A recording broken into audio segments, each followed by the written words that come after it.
Hello dear students, welcome back to our channel. और इस video lecture में हम लोग प्रश्नावली 6C के जो कि रेखा कोड है उसके प्रश्नोत्तर 17, 18, 19 और 20 को हल करेंगे। तो यह वीडियो लेक्चर प्रश्नावली 6C का लास्ट वीडियो लेक्चर होगा, क्योंकि इसके बाद कोई सवाल नहीं बचेगा। डॉक्टर मनोहरे और एनसीईआरटी से हम लोग चलते हैं दोनों से, इसीलिए आपको डॉक्टर मनोहरे ही प्रेफरेंस करना चाहिए हमेशा, ठीक है।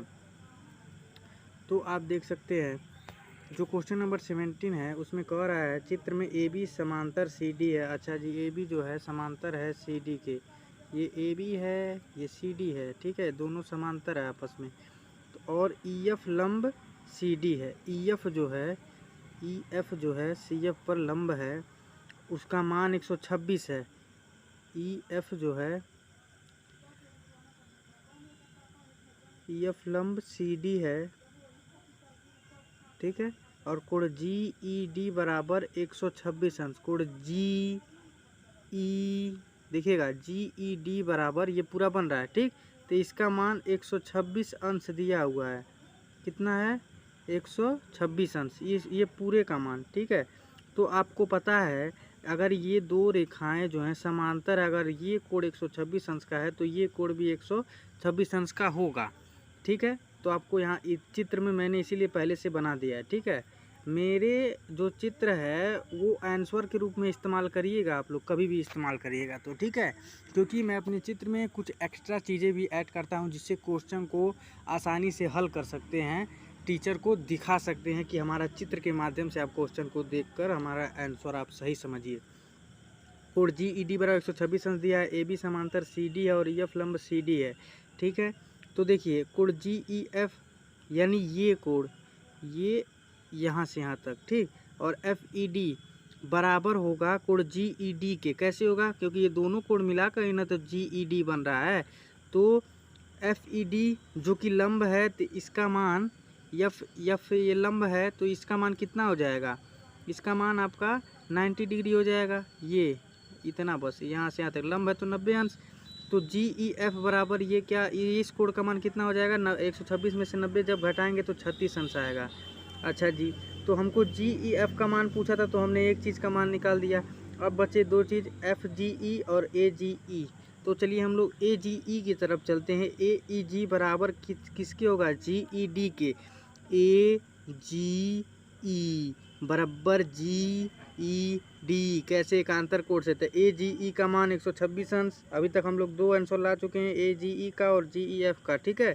अब देखिए आपको पता है कि कोण ए जी ई, कोण ए जी ई प्लस कोण जी एफ, देखिए ए जी ई, ठीक है, प्लस एफ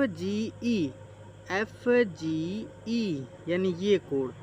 आपको पता है ये एक सरल रेखा है, सरल रेखा पर बना कोण 180 अंश। अगर ये 126 है, इसका मान निकालने के लिए 180 में से 126 घटा देंगे तो कितना आएगा? 54 अंश आएगा। यहाँ से इसका मान भी निकल गया। कोण एफ जी ई का जो क्वेश्चन में पूछा था हम लोग के पूरे मान निकल गया। तो क्वेश्चन में कौन कौन सा है? कोण ए जी ई बराबर 126 अंश, कोण जी ई एफ बराबर 36 अंश, कोण एफ जी ई बराबर 54 अंश। तीनों आंसर मिल गया। This is correct answer, note कर लीजिए। अब हम लोग नेक्स्ट क्वेश्चन की तरफ चलते हैं। नेक्स्ट क्वेश्चन जो है क्वेश्चन नंबर 19। अच्छा, हम लोग 17 किए ना, तो पहले 18 देख लेते हैं। थोड़ा सा यहाँ पे जो पेज है वो गलत हो गया है। देखिए क्वेश्चन नंबर 18 पे हम लोग चलते हैं। तो दिया आकृति में यदि पी क्यू समांतर एस टी, ध्यान से देखिएगा, पी क्यू जो है वो समांतर है एस टी के, और कोण पी क्यू आर बराबर 110 अंश। अच्छा, ये 110 अंश है, ठीक है। और कोण आर एस टी बराबर 130 अंश, ठीक। तो कोण क्यू आर एस यानी इस कोण का मान बताना है हमको। इस कोण का देख, ये इस कोण का मान बताना है, ठीक है। तो हमारे पास देखिए दिया क्या क्या है, पी क्यू समांतर S T, P Q R बराबर 110 अंश, आर एस टी बराबर 130 अंश। तो क्यू आर एस का मान ज्ञात करना है। अब हम लोग देखिए एक तरीका अपनाएंगे यहाँ पर। वो तरीका क्या होगा? अगर आप देखें तो हम इन दोनों रेखाओं के समांतर एक रेखा खींच सकते हैं। ठीक है, ठीक है। आर को अक्ष मानकर आप इन दोनों के समांतर रेखा खींचिए रचना से। ठीक है, तभी ये क्वेश्चन सही से और पूर्णतया लग पाएगा। तो यहाँ से देखिए एस टी समांतर आर यू, हम लोग यू आर भी खींचे हैं। ठीक है, यू भी रेखा खींचे हैं। तो एस टी समांतर आर यू से अगर आप इन दोनों कोणों को जोड़ें आपस में तो कितना आना चाहिए? 180 अंश। कैसे आएगा 180 अंश? अंतःयुग्म कोण से आएगा। अंतःयुग्म कोणों का योग 180 अंश होता है, आपको पता है। अंतःयुग्म कोण ऐसे अगर दो समांतर रेखाएं हैं तो ये दोनों अंतःयुग्म कोण कहलाएंगी। ठीक है, और उसके बाद कौन कौन सी कहलाएंगे? ये दोनों अंतःयुग्म कहलाएंगी, बस। ठीक है, तो उन दोनों कोणों को जोड़ने पर 180 अंश आएगा। तो मान लीजिए एक 130 पा गया तो दूसरा कितना पाएगा? 50 ना पाएगा, तो ये 50 हो गया। ठीक है, अब वैसे इधर चलिए पी क्यू समांतर आर बी से। ठीक है, ये दोनों समांतर है तो इन दोनों को अभी जोड़ने पर 180 अंश आएगा कि नहीं? वही चीज़ मैंने यहाँ पे लिखा है इतना दूर। तो यहाँ से इसका मान कितना आ गया? 70, और इसका मान कितना आ गया? 50। अब आपको पता है कि ये एक सरल रेखा है, ये 70 पा गया, ये 50 पा गया, तो ये कितना पाएगा? 70 50 से 120 हो गया दोनों। तो सरल रेखा पर बने कोणों का योग 180 अंश होता है, वही मैं यहाँ पे लिखा हूँ, यहाँ से समझ लीजिए। तो देखिए यहाँ पर इसका मान जो है कोण क्यू आर बी का मान 70 अंश आया है। तो यहाँ पे Q R B plus Q R S, ठीक है, एस आर यू सबका मान दिया है। सबका मान यहाँ से निकल गया है। एक का मान 50 आया है, एक का मान 70 आया है। 50 और 70 रख दीजिए, 7 5 12, 180 में से 120 जा, कितना बचेगा? कोण क्यू आर एस बराबर 60 अंश। अतः कोण क्यू आर एस बराबर 60 अंश, यही क्वेश्चन का राइट आंसर है। अब हम लोग नेक्स्ट क्वेश्चन की तरफ चलते हैं, क्वेश्चन नंबर 20 की तरफ, जो कि इस प्रश्नावली का भी लास्ट क्वेश्चन है स्टूडेंट्स। ठीक है, अच्छा, इस क्वेश्चन को आप लोग ध्यानपूर्वक समझेंगे। अगर आपको वीडियो लेक्चर को देखने में दिक्कत आए तो आप लोग वीडियो की क्वालिटी को बढ़ा कर कीजिए, क्योंकि हमारे पास अभी उतना साधन नहीं है। क्वालिटी एजुकेशन तो मैं भी दूंगा, बस आप लोग की सपोर्ट की ज़रूरत है स्टूडेंट्स।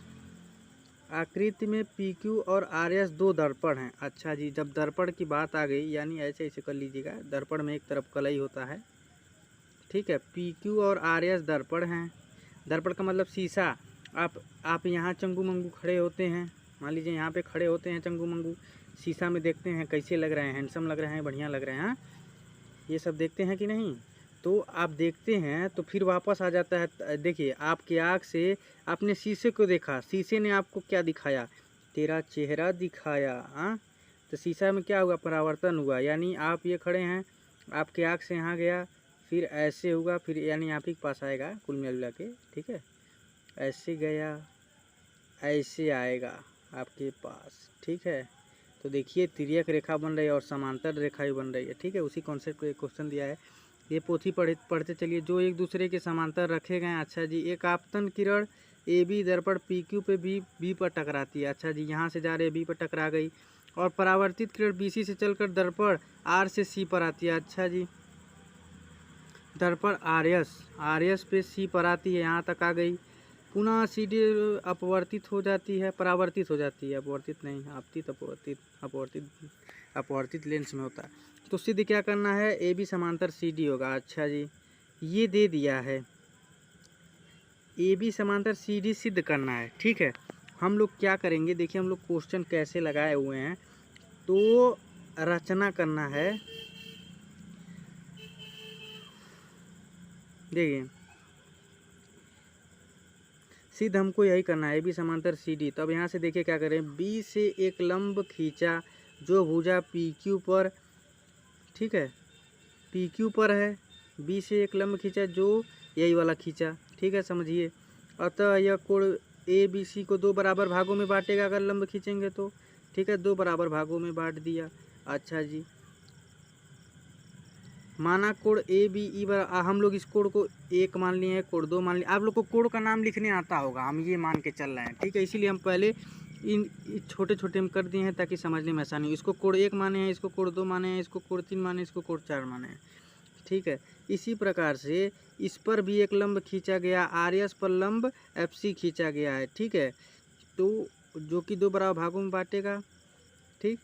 तो अब देखिए यहाँ से क्या होगा, बी ई जो होगा समांतर होगा एफ सी से। बी ई ये जो रेखा होगी समांतर होगी एफ सी की। ये एक प्रमेय है, आपको ये याद रखना है, ठीक है। ये प्रमेय है, आपको ये याद रखना है। तो प्रमेय से अगर ये समांतर हो गई, ठीक है, तो आप देख सकते हैं कोण 2, मान लीजिए समांतर हमने खींच रहे हैं, रुक जाइए आराम से। अब देखिए ये इसके नीचे बन रहा है, ये तिर्यक रेखा है मान लीजिए। अब ध्यान से अपने मोबाइल को रोटेट करके देखिए, ये इधर बन रहा है, ये इधर बन रहा है, यानी कोण 2 इधर बन रहा है, कोण 3 इधर बन रहा है। तो कोण 2 और कोण 3 बराबर होंगे। कैसे होंगे? एकांतर कोण से। क्यों होंगे? क्योंकि बी समांतर एफ सी दिया है, तो दोनों पक्षों में 2 से गुणा कर दीजिए। देखिए आपको ये कॉन्सेप्ट मैं बताया हूँ क्वेश्चन नंबर 12 में, आपतन कोण का मान सदैव परावर्तन कोण के बराबर होता है। तो देखिए यहाँ पे कोण 1 बराबर कोण 2 होगा और कोण 3 बराबर कोण 4 होगा अलग से, ठीक है ना। आपतन कोण बराबर परावर्तन कोण, ठीक है। देखिए 2 से अगर यहाँ पे गुणा कर दिए तो दोनों पक्षों में 2 से गुणा हो गया। आपको पता है अगर 2 कोण 2 लिखा है तो इसको हम लोग कोण 2 प्लस कोण 2 लिख सकते हैं कि नहीं। उसी प्रकार 2 कोण 3 को कोण 3 प्लस कोण 3। अब देखिए कोण 1 बराबर कोण 2 है, कोण 1 बराबर कोण 2 है, ठीक है। यहाँ पे लिखा है मैंने आपतन कोण व परावर्तन कोण, अतः कोण 1 बराबर कोण 2 बराबर 3 4। तो कोण 2 को हम लोग एक ठो कोण 2 को एक कोण 1 लिख दे रहे हैं और फिर कोण 3 कोण 4 लिख दे रहे हैं, ठीक है। अब देखिए यहाँ से देखिए क्या होगा, कोण ए बी सी बराबर बी सी डी, ठीक है। ए बी सी बराबर बी सी डी। अच्छा देखिए यहाँ पर देखिए ये कोण इसके बराबर हो जा रहा है, यानी ये दोनों रेखाएं समांतर होंगी एकांतर कोण से बराबर तभी ना होगा। देखिए यहाँ पे एकदम डायरेक्टली बन रहा है, ठीक है। तो अतः यहाँ से क्या हो जाएगा, ए बी जो रेखा होगी समांतर होगी सी डी की, ठीक है। तो यहाँ पे मैंने वही लिखा है, यह संभव कब है, जब एकांतर कोण हो तथा ए बी समांतर सी डी, अतः ए बी समांतर सी डी इति सिद्धम, ठीक है। तो हम लोग प्रश्नावली 6C के सभी क्वेश्चन को हल कर चुके हैं इस वीडियो लेक्चर में। बस इतना है students. Like share and subscribe to our channel, और जिसके माध्यम से आप मेरे चैनल को ग्रो करेंगे, जिसके माध्यम से मैं और कंटेंट उपलब्ध करूंगा और लाइव क्लासेस भी चलेंगी हम लोगों की, और आप लोग की तैयारी भी बढ़िया से होगी बोर्ड की, चाहे 10th बोर्ड हो चाहे 12th बोर्ड हो, बहुत बढ़िया तैयारी होगी। Thanks for watching students. Like share and subscribe to our channel. Thanks.